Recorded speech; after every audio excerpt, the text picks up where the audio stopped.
কালী পুজোর দিন সন্ধেবেলা আমাদের বাড়িতে প্রদীপ জ্বালতে হয় ঘি দিয়ে।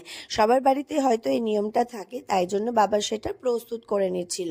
আর এরপর দেখো দুয়ারের কাছে কিন্তু প্রদীপটা জ্বালিয়েও রেখেছিল, আর মোমবাতিগুলো সব দিকে লাগিয়ে নিচ্ছিল। আমাদের বাড়িতে প্রচুর গাছগাছালা আছে, তাই চারিদিকে কিন্তু মোমবাতি লাগিয়ে নিচ্ছিল। প্রচুর আলোয় আলোকিত হবে চারিদিকে মোমবাতি লাগালে। সবার বাড়িতেই কিন্তু আজকের দিনে প্রচুর মোমবাতি প্রদীপ জ্বালানো হয়। এরপর বাবা ময়দা মেখে নিচ্ছিল রাতের ডিনারের জন্য। তারপর কিন্তু আমাদের প্রদীপও দিতে হয়, কারণ কালী পুজোর দিনকে সবার পূর্বপুরুষদেরকে প্রদীপ দিতে হয়।